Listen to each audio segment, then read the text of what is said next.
In this lesson, you'll get a clear understanding of what AI actually is. Not just as a buzzword, but as a tool that can support your daily procurement work. We'll look at how AI processes information, why it doesn't really think like a human, and what that means for the answers it gives. AI is a term that gets used a lot, but what does it really mean? In procurement, AI is more than just automation.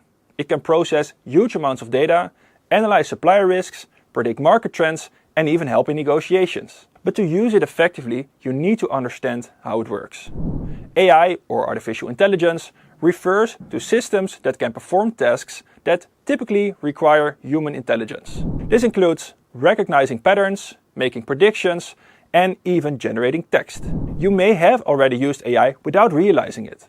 Every time you get a product recommendation, a predictive text suggestion, AI is working in the background.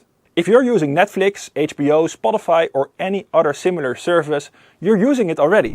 One of the most common types of AI used in procurement is machine learning. Machine learning is what allows AI to improve over time by analyzing data. The more information it processes, the better it gets at recognizing trends and making accurate predictions. Then there's natural language processing, NLP, which is what allows AI tools like ChatGPT to understand and generate human-like responses. Unlike a traditional search engine which retrieves existing information, AI generates responses based on patterns in the data it has been trained on. A CPO from an American retailer recently said, "I was skeptical about AI at first, but then I saw how quickly it could scan thousands of supplier reports and summarize key risks in seconds. That alone saved my team hours of work." With that kind of results, it's hard to ignore AI in procurement. But before we continue, it's important to understand how AI works. AI doesn't think, it predicts.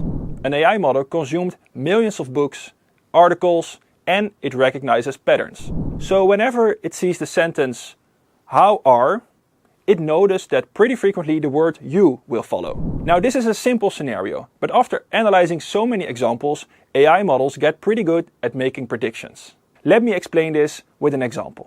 Imagine I type, "I went to the store to buy a gallon of blank." Most likely, AI will predict the word milk.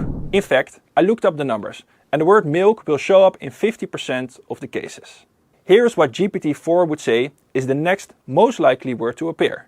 Water, 20%, ice cream, 15%, gas, 10%, paint, 5%. Now, I would have said milk personally, but all those other words make sense as well, don't they? So why is this happening? Because based on billions of sentences, that's the most common way to complete the phrase. But if I add, "I went to the hardware store to buy a gallon of blank," AI will change its prediction to paint. Here is what the next word is likely to be according to GPT-4. Paint with 60%, gas 20%, cleaning solution 10%, glue 5%, and water 5%. So you can see how adding one word completely changes the output. This is important because it shows that AI doesn't just think, it predicts. You thought you were talking to AI, but instead it just tells you what would make the most sense based on what it learned. It is impressive, but it comes with a big risk. If we ask vague questions or misleading questions, we get unreliable answers. Don't worry though, we'll dive deeper into the subject in the next module of this course. Now, think about the types of procurement questions you could ask daily. Try rephrasing one into a clear, structured AI prompt and see how the response changes.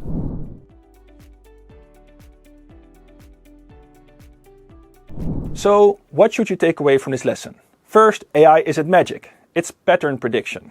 It doesn't understand your question the way a person would. It simply guesses what comes next based on its training. And second, the quality of your input shapes the quality of the output. If you want better answers, start with better prompts. That one shift will make everything else in this course easier. Now that you have a basic understanding of what AI is and how it works, we can move to the next lesson.